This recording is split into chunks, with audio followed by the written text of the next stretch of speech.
ध्यानाभ्यास के लिए कृपया अपने नेत्रों को बंद कर लीजिए।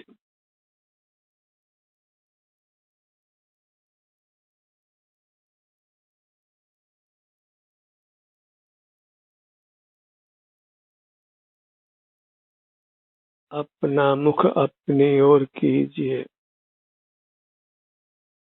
अपने स्वास्थ्य की स्थिति का संवेदन कीजिए। यही मोक्ष का मार्ग है।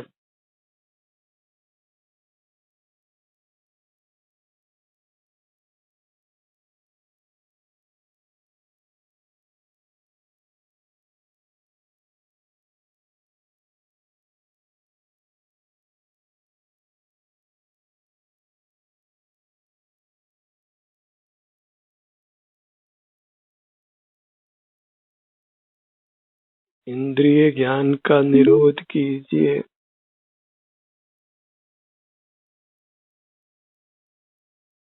क्योंकि वही संसार का मार्ग है।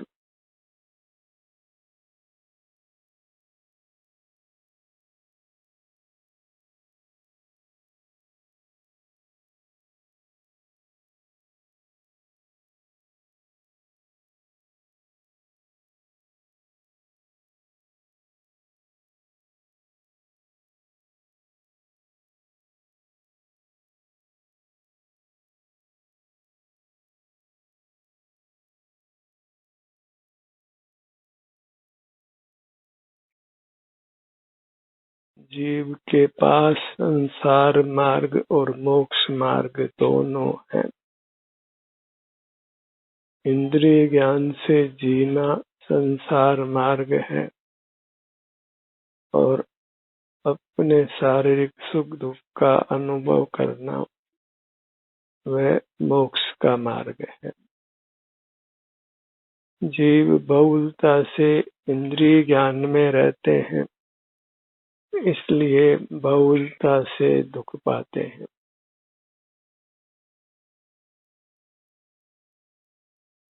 उनको कभी शारीरिक स्वास्थ्य का सुख दुख का वेदन भी होता है। इस कारण उनके जीवन में सुख भी देखा जाता है। इस प्रकार संसारी जीव कभी सुख कभी दुख पाते हैं।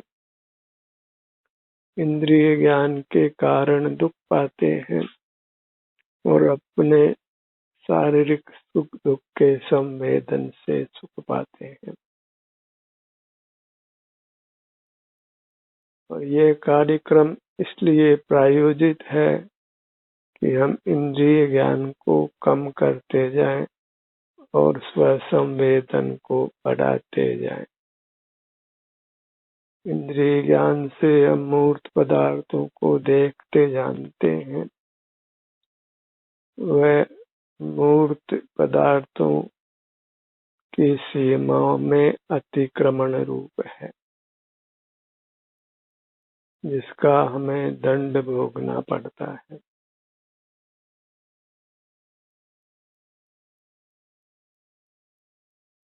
मूर्त पदार्थों को देखना जानना योग्य नहीं है। वे हमारे नहीं हैं और सुख स्वभावी भी नहीं है। अनादि से मूर्त इंद्रियां एकाधिक प्राप्त हैं, जिससे हम मूर्त पदार्थों को देखते जानते हैं, उनकी सीमा में अतिक्रमण करते हैं और इसीलिए अनादि से मूर्त से बंधे हुए हैं।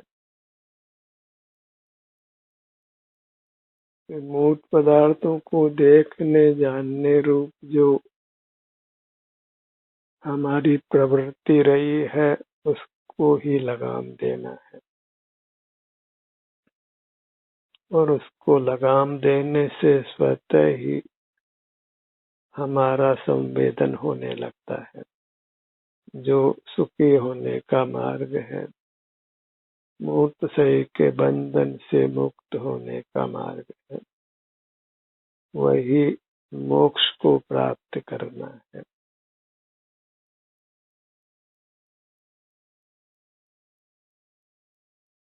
मोक्ष का मार्ग नहीं होता तो फिर मोक्ष नहीं हो सकता था, पर मोक्ष का मार्ग है। हमें अपने शरीर के सुख दुख का संवेदन होता है, पर होता तभी है जब हम इंद्रिय ज्ञान नहीं करते हैं, बहिर्मुख नहीं होते हैं। तीव्र वेदना के समय स्वतः ही हमारा ध्यान अपने शरीर के वेदन की ओर जाता है।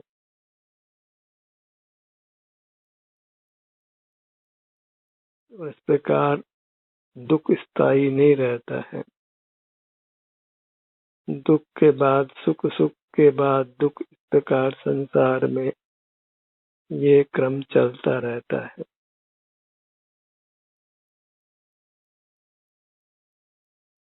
हम अपने सन्मुख रहे, अपना ही संवेदन करें। जो भी हमारे सुख की दशा है उसी का अनुभव करें। मूर्त पदार्थों के स्पर्श, रस, गंध, वर्ण और शब्द को जानकर विषय सुख पाने का प्रयत्न नहीं करें। मूर्त पर आलंबित नहीं रहे, अपनी अमूर्त काया पर ही आलंबित रहे।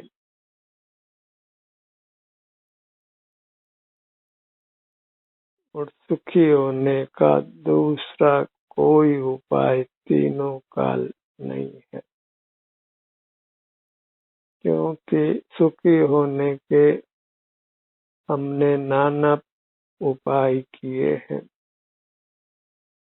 बस ये एक ही उपाय नहीं किया कि इंद्रिय ज्ञान का निरोध करके अपने शारीरिक सुख दुख की अवस्था को भोगे, अपना संवेदन करें, बहिर्मुखता छोड़कर अंतर्मुख हो।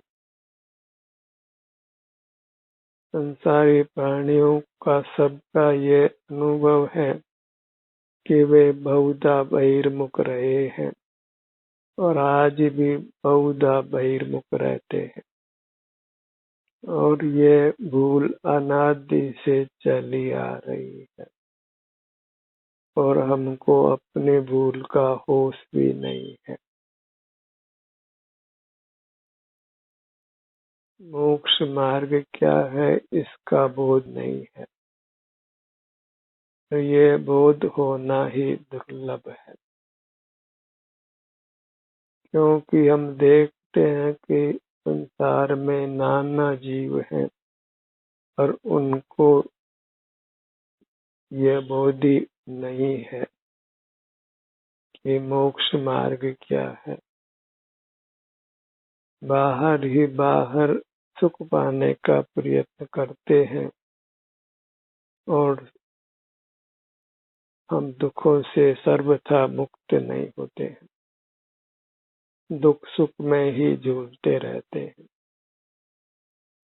दुख की निवृत्ति के लिए इंद्रिय ज्ञान का निरोध करना है,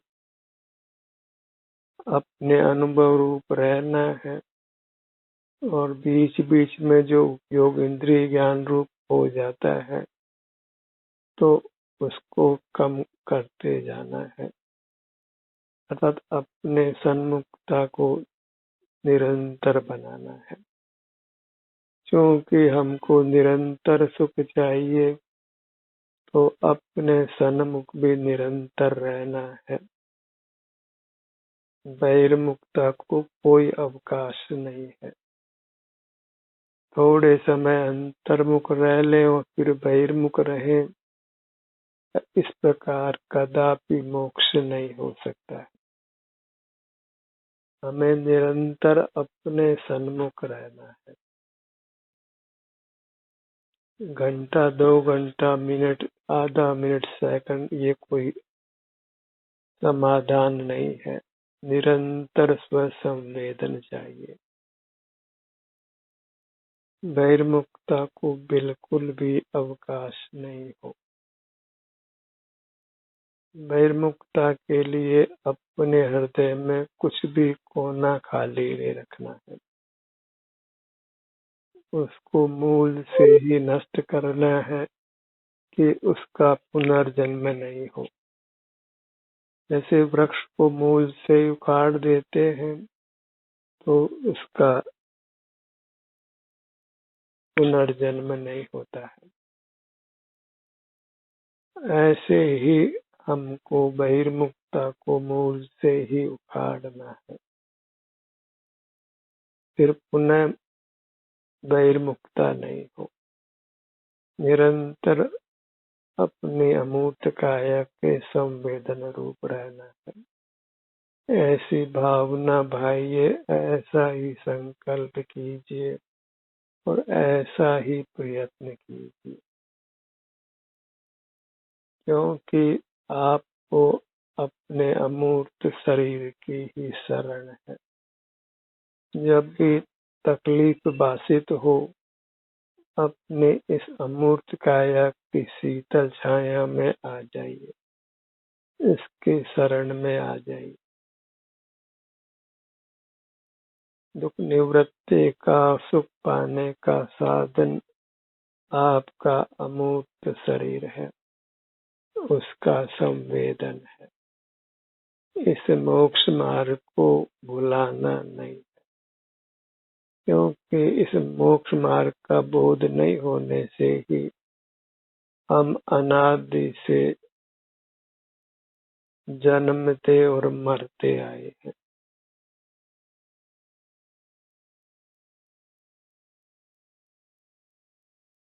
जन्मते हैं मानो मरने के लिए ही।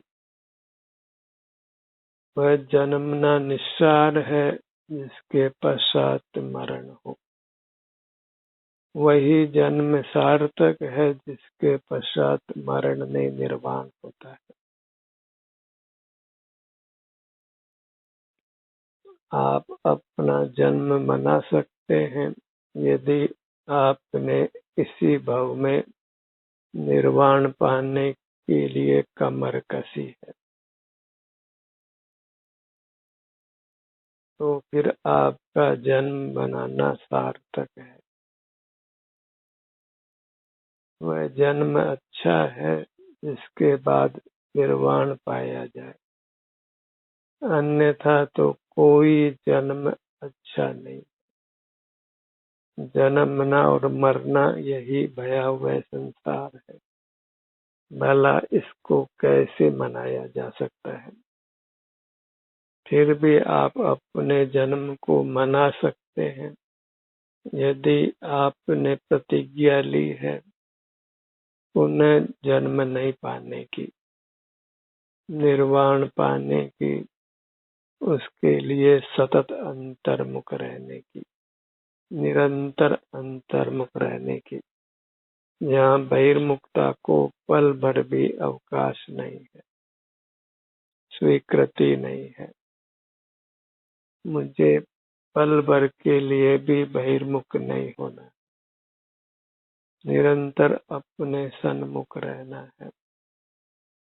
इसी भावना, इसी संकल्प के बल पर जीव मोक्ष को प्राप्त करता है। फिर वह अपने सन्मुख होता है और इस प्रकार पूरी तरह अंतर्मुख हो जाता है, निर्वाण को पा लेता है। मुझे इंद्रिय ज्ञान में नहीं रहना है। मन भी एक इंद्रिय है, उससे कुछ विकल्प नहीं करना है।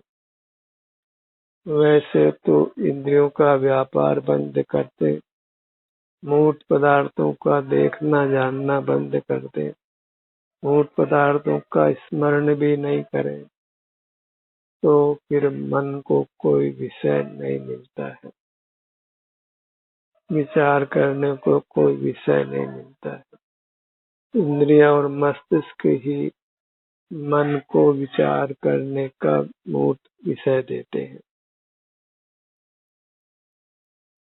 मन, इंद्रिय, मस्तिष्क सबको नियंत्रण में रखना है, क्योंकि इन्हीं के उपयोग से हम मूर्त पदार्थ की सीमा में अतिक्रमण करते हैं, उनको देखते जानते हैं, नाना प्रकार से उनकी स्वाधीनता को भंग करते हैं, उनको उपयोग में लेते हैं और अपनी ही सीमा में रहना है।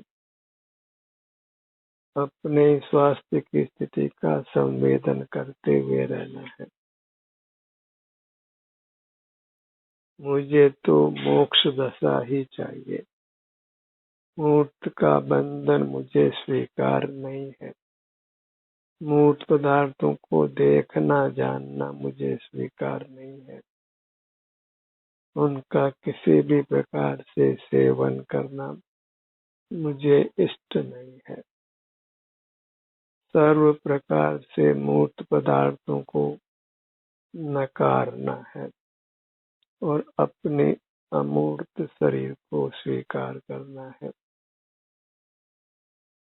अपने को स्वीकार करना है और पर को अस्वीकार करना है, क्योंकि पर धन धूल समान, जैसे धूल का कोई मूल्य नहीं, ऐसे ही पर पदार्थों का कोई मूल्य नहीं है।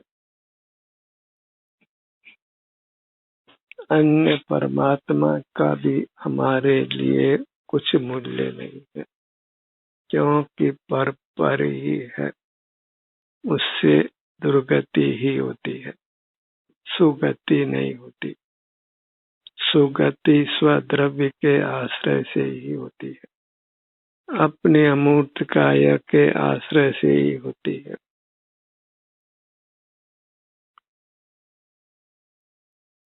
आत्मनिर्भर होने से ही होती है, स्वावलंबन से ही होती है, और वह अनुभव स्वावलंबन आत्मनिर्भरता बस नेत्र बंद कर सिर से पांव तक बने रहने जितना है। मोक्ष मार्ग को फैलाना नहीं है, जितना उसको फैलाने का प्रयत्न करेंगे उतना ही मोक्ष मार्ग दूर होगा। मात्र अपना संवेदन करना है। सुख का मार्ग अपने अनुभव रूप है।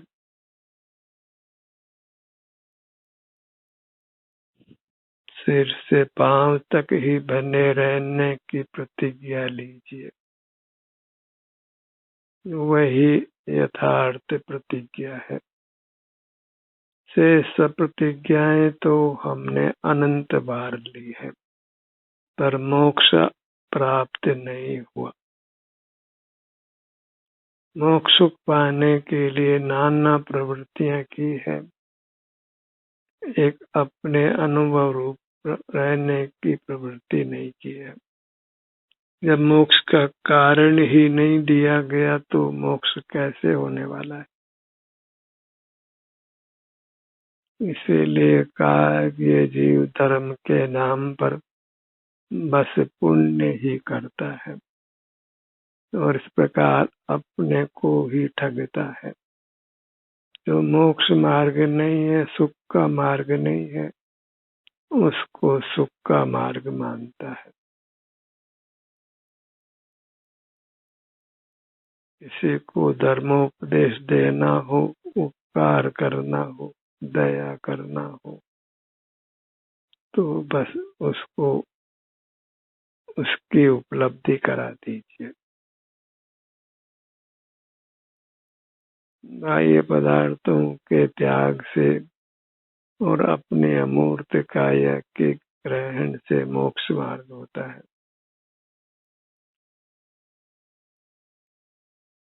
अपने स्वरूप में लीन रहना है और अपना स्वरूप प्राप्त शरीर के आकार है। जैसे मूर्ति के अंगोपांगों का विस्तार है, ऐसे ही हमारे अमूर्त अंग उपांगों का विस्तार है।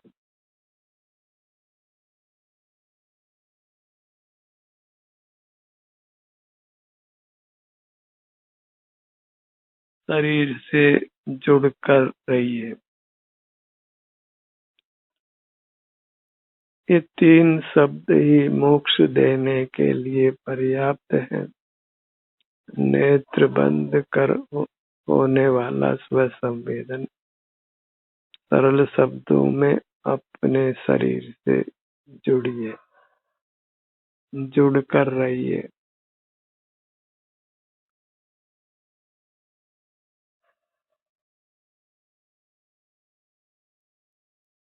अपने शरीर के अलावा किसी पर पदार्थ की शरण नहीं है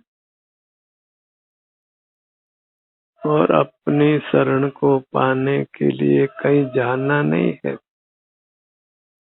बस आपको, जो आप ही है, तो अपने को पा लेना है। बाहर का पाना छोड़ते हैं तो अपना पाना स्वयं हो जाता है। जैसे रात जाती हो तो दिन स्वयं हो जाता है। बस पर की शरण छोड़िए तो आत्म शरण स्वयं हो जाने वाली है। फिर मोक्ष भी स्वयं हो जाने वाला है। सारा महत्व अपने अमूर्त शरीर को देना है।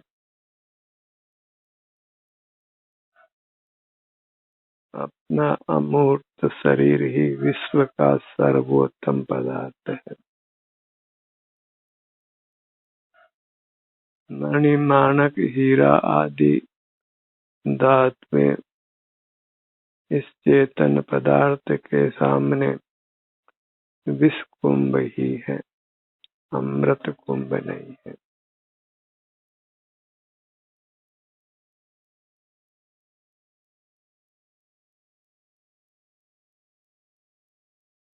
अपनी प्रतिमा को, अमूर्त प्रतिमा को भगवान की प्रतिमा मानकर उसका संवेदन दर्शन करते रहिए।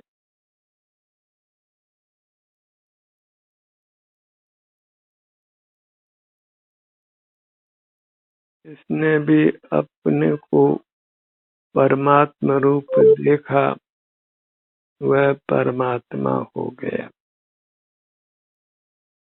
ये अमूर्त कायम ही केवल आनंद दाता है। अन्य कोई पदार्थ आनंद दाता नहीं। केवल अमूर्त काया के ग्रहण से ही मोक्ष मार्ग और मोक्ष होता है। वे सब माया है, उनसे सुख होने का केवल भ्रम होता है। सुख तो नहीं मिलता है और घोर दुखों की प्राप्ति होती है।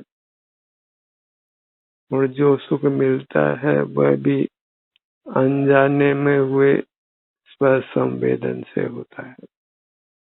कर्म के विपाक से शरीर में वेदना होती है तो सहज ही स्वसंवेदन होता है और कर्मों से हम मुक्त होते हैं।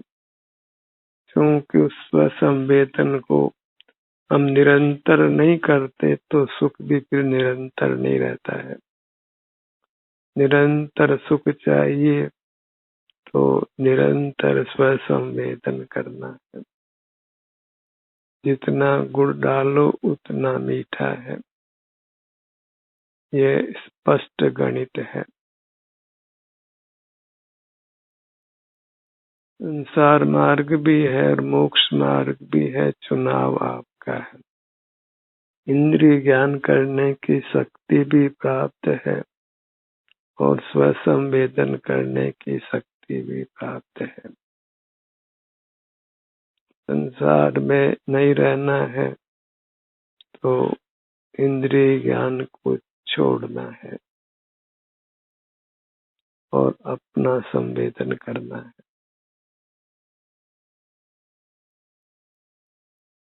इंद्रिय ज्ञान और स्व संवेदन, इनकी ही प्रवृत्ति संसार में होती है। मोक्ष में तो केवल स्व संवेदन का फल सुख ही होता है, हमेशा हमेशा के लिए शाश्वत सुख की प्राप्ति।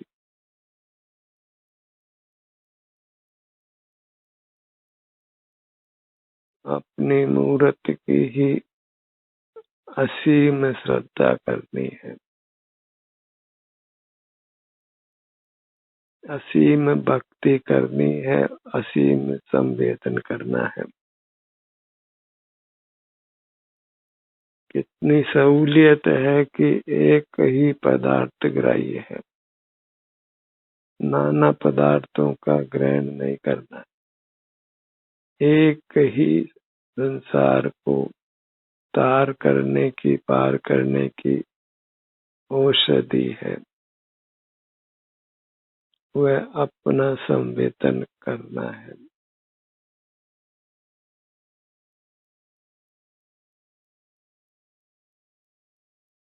भौतिक उपलब्धियां सदा नहीं रहती हैं, अत्यंत अल्पकाल की ही जिंदगी हमें मिलती है।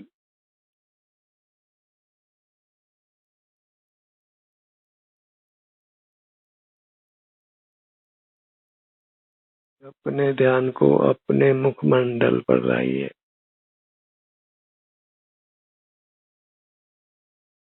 गर्दन का भाग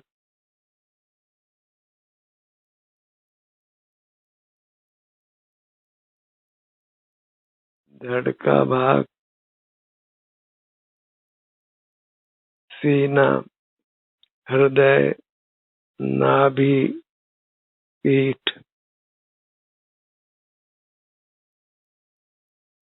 दाहिनी भुजा,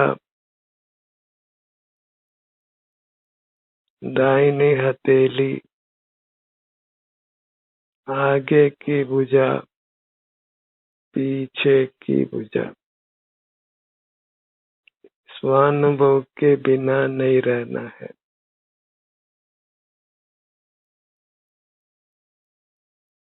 अपने ध्यान को अपनी बाईं भुजा पर लाइए। अंगुलियों के अग्रभाग से कंधे तक दाहिना पैर, बायां पैर, पूरी मूरत,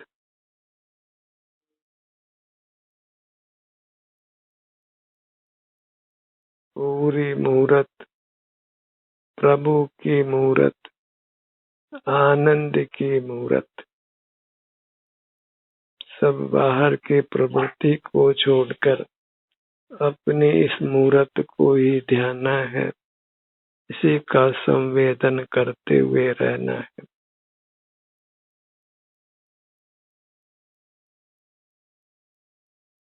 इसमें प्रमाद करना योग्य नहीं है। समय थोड़ा है और ध्यान की निरंतरता को पाने के लिए अति यत्नशील होना है। ध्यान का सत्र यही समाप्त होता है। आपकी सहभागिता के लिए धन्यवाद।